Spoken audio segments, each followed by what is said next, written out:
Hello everyone, and welcome to another episode of Dammit Jim's Gun Info. Today, in lieu of a normal just firearm specific video, in regards to recent events, I wanted to do a video because there's going to be a lot of information that's going to be coming out in the media.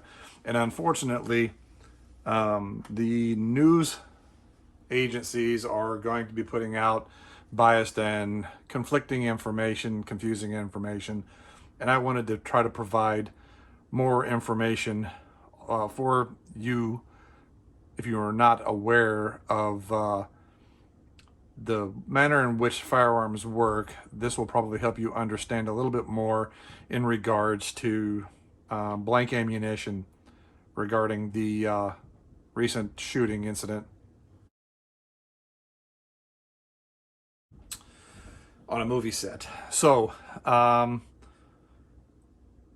starting here at the top, your average firearm projectile is a bullet that is loaded into a cartridge casing after gunpowder has been loaded and a primer installed in the base of the cartridge, like this picture right here.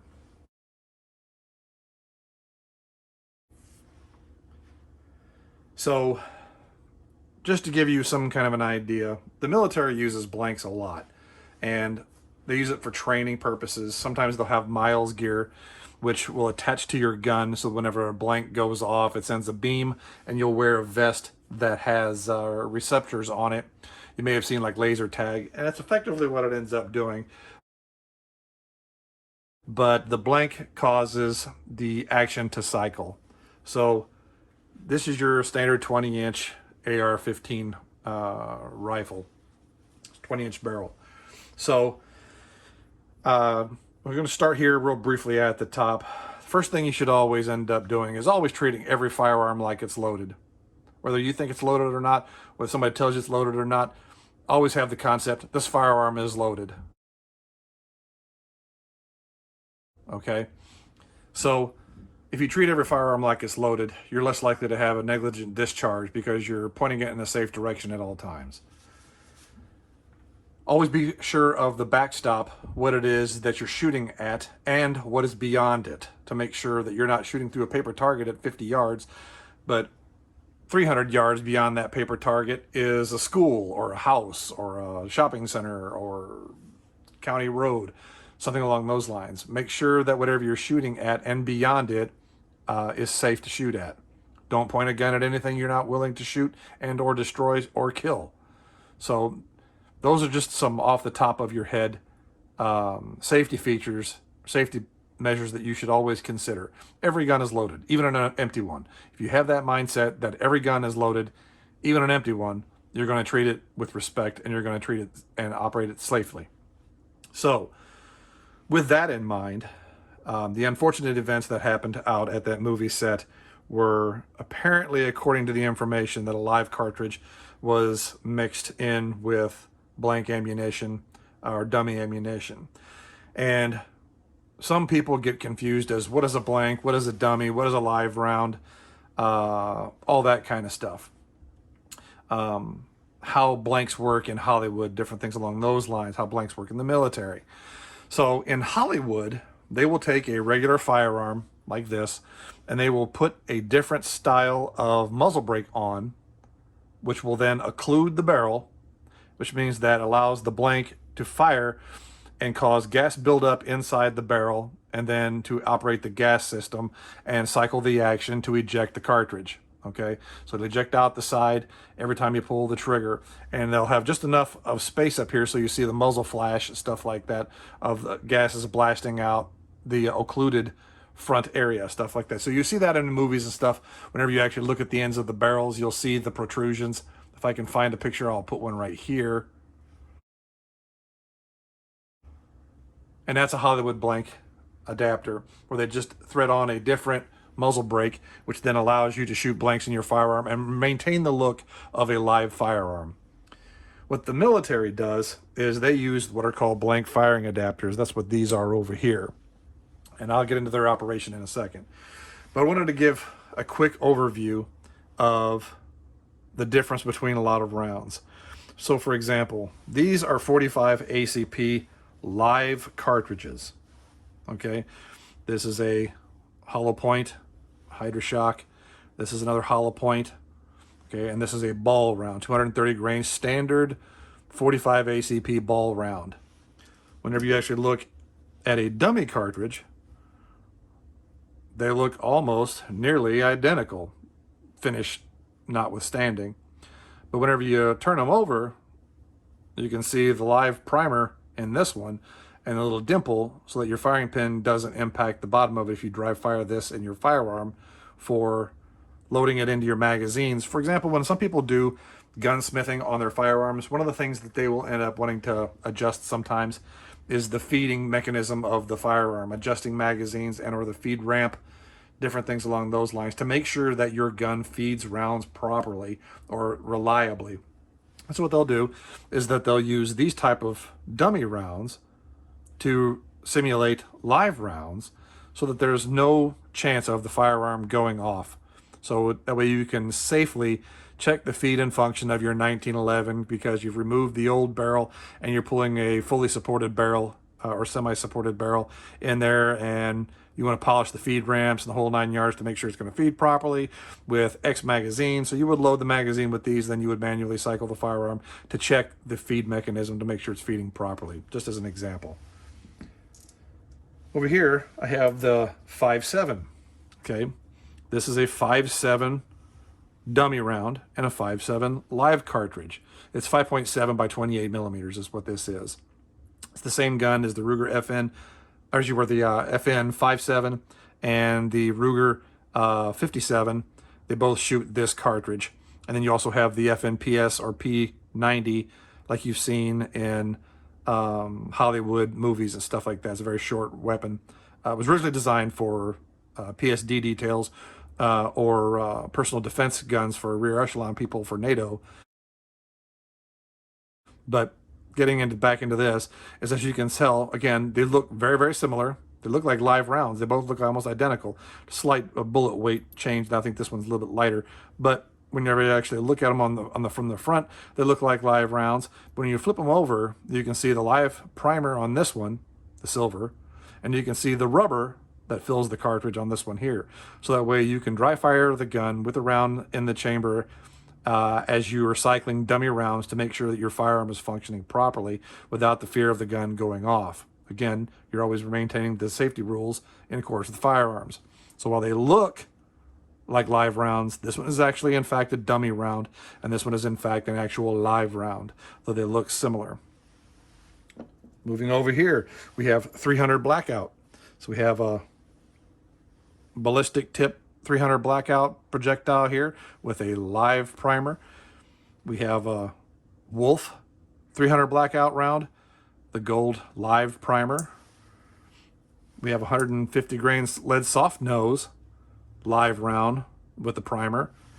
Then when we go over here for the dummy cartridge, as you can see, it's got rubber in that so that you will have the feel of a live round. It'll cycle like a live round as far as feeding and ejecting whenever you extract it from your firearm, but without the worry of the gun firing a live projectile. So you could use these again to check feed and function, reliability of your firearm. Moving over here, we have 308, which is 7.62 by 51. Okay, so again, they both look like live brass rounds, but whenever you turn them over, there is no primer here, but there is a primer here. So this is the live round, and this is the dummy round.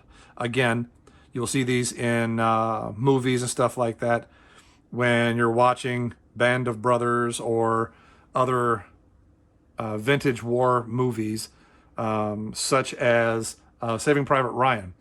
At the end of Saving Private Ryan, whenever I think Corporal Upham is running around with the belts of ammunition, you can actually see that there's no primer in the rounds and stuff like that, the 30-06 rounds for the Browning machine gun that he's operating on.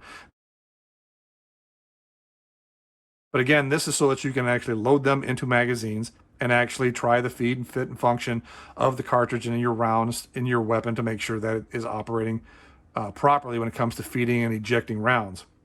Again, this is the live round, and this is the training or a dummy round. Now we move on to what the military ends up using. As you can see here, we've got different types of live 5.56 and 223 rounds. You'll notice that this one over here has got dimples on it. This is the dummy round. Okay, so this is a dummy round. As you can see on the bottom, there is no primer, but this is designed so that you can actually feed it into your magazine to make sure that your magazine, goodness, loads magazine and feeds into your weapon properly, like if you're going to do some maintenance on your rifle, your AR-15 or your M16. So you can load those to make sure that whenever you put it in, you can cycle the action and make sure that it feeds properly. There's no feed malfunctions. So you can also load these on the stripper clips and stuff like that so that you can practice loading magazines with those. And we'll get into that in just a second. This is a blank round. Okay, these are all live rounds except for the ones without the primer and without the powder. They're dummy rounds. This is a blank round. You can generally tell the majority of blank rounds by that crimped tip. Okay, I'm trying to get that up there so that you can actually see it. As you see, there is no projectile. So whenever you actually hold it next to, for example, the M855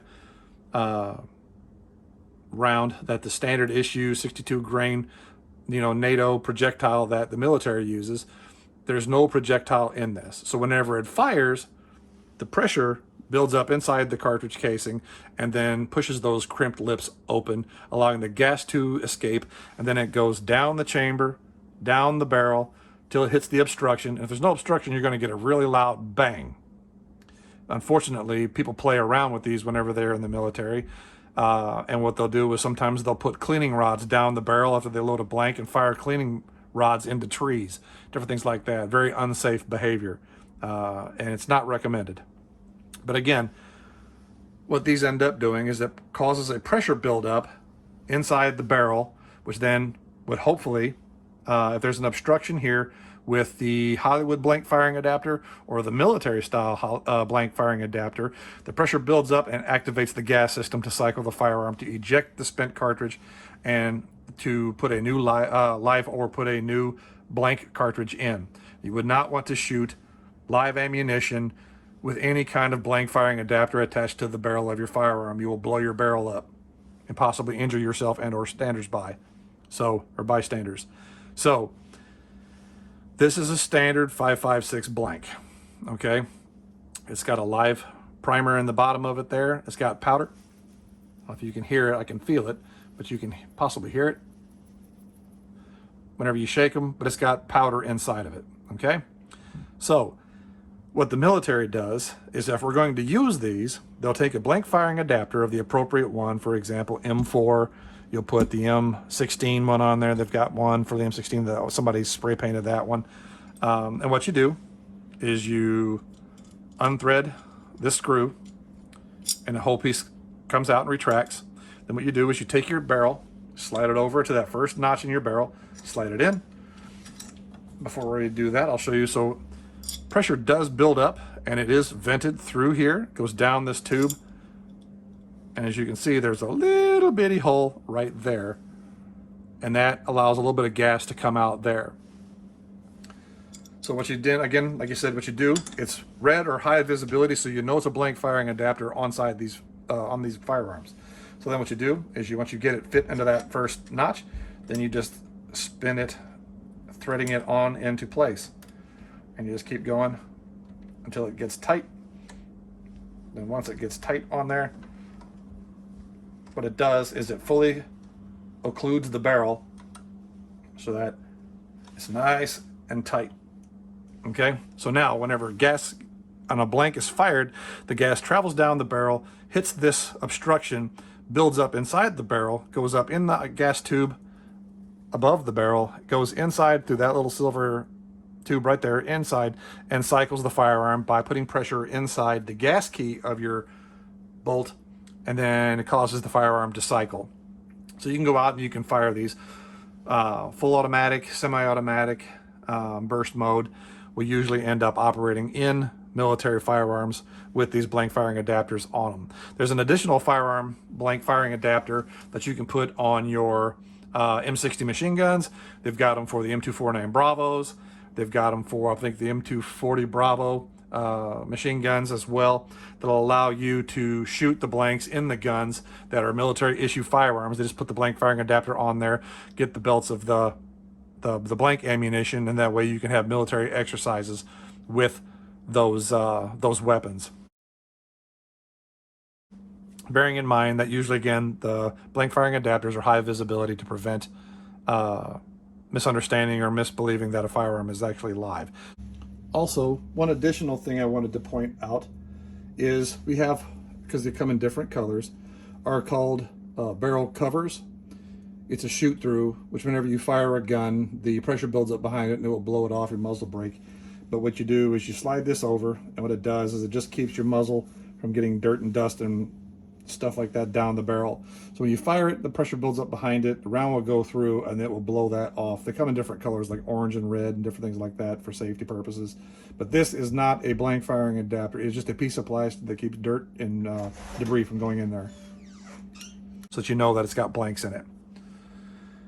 An unfortunate story that I have to tell you is back when I was at Fort Benning, Georgia.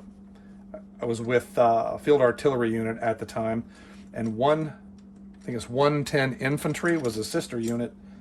And while we were out, they were doing daytime and nighttime live fire exercises, and they were going to do a nighttime blank firing exercise, force on force, where you're going to have two teams assaulting each other. And so what they would end up doing is they would put the blank firing adapters in the Miles gear for laser tag, is effectively what it was, for training purposes. Through the operation, somebody ran out of blank ammunition, so they sent the supply vehicle back to the rear to the arms room, and somebody got another ammo can, or several of them, of blank ammunition to take it back so that they can continue the night ops of that training incident. Unfortunately, somebody in the darkness loaded blank rounds on top of live rounds in their magazine, like so. The magazine apparently had live rounds in it. Somebody wasn't tracking, and they just started loading blanks onto it. Needless to say, unfortunately, during a force on force, a PFC fired a weapon, several different rounds. So it blew the blank firing adapter off after the blanks stopped cycling, and it fed the live round. The first round blew the blank firing adapter off. The second round ended up going through the body armor and killing a E5 sergeant, which caused an instant stop to all training on the installation because of that. Unfortunately, the sergeant passed on. So I cannot emphasize enough to you to be extremely careful whenever you are utilizing firearms. You want to make sure that what you are loading into your magazines is blanks. You want to make sure that you have the blank firing adapter, and there are no live rounds anywhere near you if you are shooting blanks out of your firearm, to prevent the accidental loading of live ammunition, which could then not only injure the shooter, but the person that the shooter might be engaging with in a training incident or a training scenario, or even just goofing off, which you shouldn't be doing with firearms anyway. So the good thing about these is that when we get blanks, oftentimes they are on stripper clips, just like your live ammunition here. Okay, this is polymer cased ammunition. It's a polymer casing that's got a interference fit brass base onto it so that you can actually link it and shoot it out of belt fed firearms, but it fits on the stripper clips and everything here. Okay, this is your standard dummy rounds. These are your live rounds, okay, 223s. And what you could end up doing is on these stripper clips, to include the blanks, here's the stripper clip full of blanks. Okay, as you can see, the crimped ends with the ends are dipped so that it keeps the gas and everything trapped in there. It makes these sort of waterproof. Okay, so these are lacquer sealed. So these can be reloaded, but what the military often will end up doing, and other shooters, if you hang around the military long enough, you'll end up picking these up. Okay, these are stripper clip loaders. Okay, that way you can load your blanks inside your magazine. Now, because these rounds are shorter, as you can see in this right here, sometimes the rounds will move forward inside because of the empty space between, because there's no projectile in the cartridge. So sometimes what you'll end up doing is you'll have rounds that are pushed way out of place. And so what that does is causes that round to sit further forward. It might cause a feed malfunction. So oftentimes what you might see in movies, you might see other soldiers end up doing, but what we'll do is we'll smack them like that, and as you can see, they've all seated properly. You see guys do it, I think, in a movie. I think they saw it in Platoon. I thought the guys tapped the magazines on their helmets to make sure all the rounds were seated properly in the magazine. So some magazines have clear windows, different things along those lines, but the point being is that the stripper clip feeder slides right onto the top of your USGI magazine, and then you can take your blanks on a stripper clip and slide it right there, and then just push down, and it feeds them right into the magazine. Okay, and as this one is full, I'll show you exactly what I mean. What you do, take your stripper clip feeder, put that on your magazine, load your stripper clip like so. You'll take and just push down.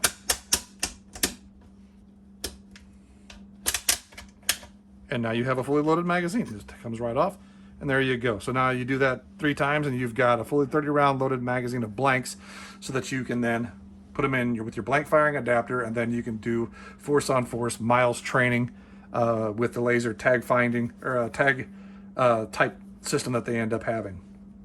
But again, these are really convenient because you can put them on the Magpul magazines. As you can see there, you get the little slot for them. Those slide right on. That makes it really easy to load ammunition. They work on, again, you use the standard GI magazines. They even work on the Surefire 60 rounder. They had a 100 rounder for a while. I don't think they sell the 100 rounders anymore, but this is a Surefire 60 round magazine. And again, it fit right on there. And then you just take your rounds. These are dummy rounds. As you can see how they load right in there. So now I have the magazine loaded with dummy rounds. Another reason for dummy rounds, which a lot of people are not aware of, is if you're going to do training for firearm training, is to stop amateurs and novices sometimes from anticipating the pull of the trigger and the report of the firearm. So sometimes what they'll do, you practice what are called malfunction drills. You'll take a dummy round, not a blank. You can use blanks periodically when you're training, but it will not cycle the firearm, just like these dummy rounds will not. It'll go bang, and you'll have to manually cycle the firearm without a blank firing adapter on there. You're shooting live rounds, and we're doing training to actually eject that round and feed a new one. So sometimes people will do that to load their magazines with dummy rounds or occasional blank rounds to induce a malfunction so that they can practice immediate action drills. But using a blank round in live fire ammunition training is one thing. Having live rounds anywhere near a blank firing gun, because you're using training, force on force, live targets, things along those lines, is an absolute no-no. Because apparently, like what I told you about at Fort Benning, this was many years ago, was probably what accidentally happened out on the movie set. Because I understand that they used to take the firearms out, the revolvers out, and play out in the desert, probably on off time. So somebody probably accidentally mixed up live ammunition with blank ammunition. So make sure what it is that you are shooting in your firearm is proper for your firearm. Make sure you're shooting the right caliber for your firearm. Make sure if you are on a movie set that there are absolutely, positively no live rounds anywhere near your set. Make sure that the firearms are checked stringently. Make sure that you are ensuring that everyone is following the proper safety protocol. So, I just wanted to give you this little quick brief tutorial on you understanding the difference between live ammunition, training ammunition as far as dummy rounds, the difference between all of that, and blank cartridges. Okay? Even dummy rounds have a projectile. Blank rounds do not. Okay? Dummy rounds don't have gunpowder in them. They'll usually either fill them up with rubber, or they'll have nothing in them. Like I said here, this is an empty brass case with a projectile loaded into it to meet the overall cartridge length so that you can practice feed drills inside your firearm. Okay, blanks do not have any projectile, but they do have powder. So these do have injury potential close to the muzzle of the firearm. Okay, so you might have heard of point blank. Point blank is anywhere where you can receive powder burns from the firearm that is firing or shooting blanks. Okay, so if it's live ammunition or blanks, regardless of which one you're shooting, point blank range is the range at which you could get powder burns from the burning powder of the cartridge on the target. Okay, just so you understand that. So again, sometimes it's up to 25 feet or longer. So just be aware of, if you are shooting blanks, you should have a blank firing adapter on your firearm, whether it be the Hollywood style or the standard like the military uses. Okay, so always, always, always exercise safety when it comes to your handling of firearms. Never assume a firearm is unloaded. I cannot tell you the number of people I've heard over the years that were shot with an unloaded rifle or shot with an unloaded handgun. I thought it was empty. Or the old joke that people end up making fun of is that I was just cleaning it and it went off. If you were cleaning your firearm and it went off, that means you did not properly clear your firearm and you were not taking adequate safety measures to ensure the weapon was clear prior to your disassembly and taking and cleaning it. So there's no such thing as an accidental discharge of a firearm. It is negligent. There's a negligent discharge, because if you know anything about firearms, you're going to make sure that you are operating with all the safety measures that you can think of in place to make sure that everyone around you is safe and you are safe yourself as far as the operator of that firearm. So don't call it an accidental discharge, call it a negligent discharge. Somebody somewhere was negligent when that firearm fired. Okay, so again, this was just to give you a brief understanding of the difference between live rounds, sometimes what the military uses, dummy rounds, and blank rounds. Okay, so if you have any additional questions, please put them in the remarks column or comment section. I will try to add additional information in the description. Thank you very much for watching this episode of Dammit Jim's Gun Info. Please hit that subscribe button down below. Let's go, Brandon, and we'll see you next time.